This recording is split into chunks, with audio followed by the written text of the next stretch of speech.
"Have we received word from human diplomats?" Grand Admiral Waller asked. "Their fleet has sustained over 15% casualties. I'd usually expect at least calls for a ceasefire by now." Waller knew going into this attack that humans would put up a fight. He's never met a human who wasn't stubborn. He wasn't expecting them to be stubborn to the point of destruction. "No, sir," the comms officer muttered. "It looks like—" The officer's voice trailed off into a whisper, his face going stark white and his quills standing straight up. "Speak up." Waller masked his annoyance. For now, the officer's conduct indicated he wasn't fit for service, but mid-battle wasn't the time to make a scene. The Grand Admiral decided a gentle reminder was best for now. "You are my communications officer. I, the fleet, relies on you for your ability to communicate." The officer steeled his nerves and cleared his throat. "Civilian ships are leaving the planet at an alarming rate." Waller was puzzled for a moment. What's so unusual about civilians fleeing? The officer turned to face Waller, his eyes wide in shock. "They aren't fleeing. They're joining the fight." Waller rushed to the nearest TAC map. Proper conduct be damned, he needed to see just how this situation was unfolding. When Waller entered the system, there were 10,000 human ships fighting 50,000 of his ships. Now there were 27,000 human ships marked on the map, to only 46,000 of his ships were still fighting. After checking and triple-checking the marked casualties, Waller came to the horrifying conclusion that not only was the comms officer correct, he was understating the issue. The humans had already lost 9,000 ships, yet they continued to grow in number. What alarmed Waller even more than this, however, was the seemingly anomalous fire coming from all directions around the fleet. "Captain, train the optical sensors on grid coordinates Delta 4, Waller roared.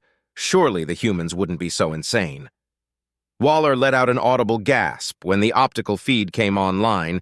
He rushed to the communications station and frantically made an announcement himself. "All ships, manually mark all previous human casualties as combatants once more. Destroyed human ships are still firing. I repeat, destroyed human ships are still firing." On the optical feed lay a human battlecruiser dead in space. The engine compartment had been gutted by no less than 5 antimatter torpedoes. Just based on the holes visible from the outside, Waller guessed that at least 90% of the ship's atmosphere had leaked. The human ship had no engines, likely very few crew, and what looked like plasma burns on damn near 100% of its hull. No shield, no thrust. By all means, this ship was dead. Yet every mass driver that hadn't been turned to slag yet was firing away at the Grand Admiral's fleet.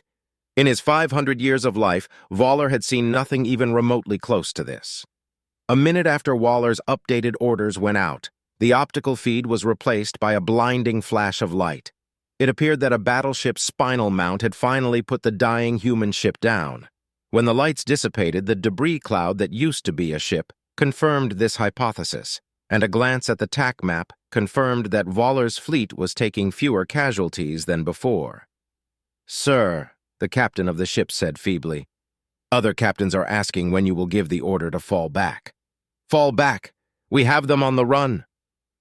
Waller took another glance at the casualty count. The humans had lost 15,000 vessels with only 5,000 remaining. "The humans are retreating!" Waller's eye then caught the casualties for his own side. 8,000 ships damaged and 2,000 ships destroyed.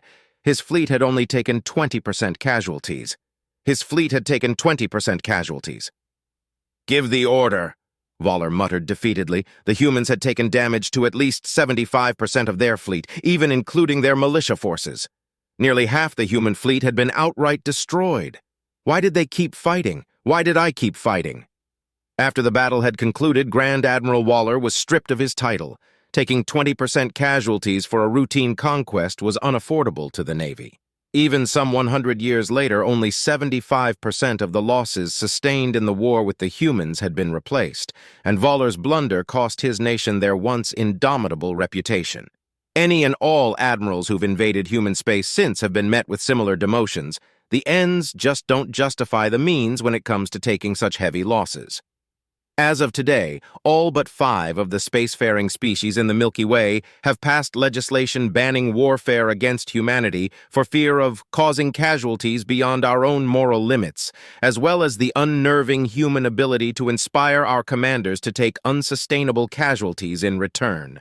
Not only do the species of this galaxy fear humanity's commitment to victory and freedom, they fear the way humanity inspires any attacking commander to justify losses in the name of victory.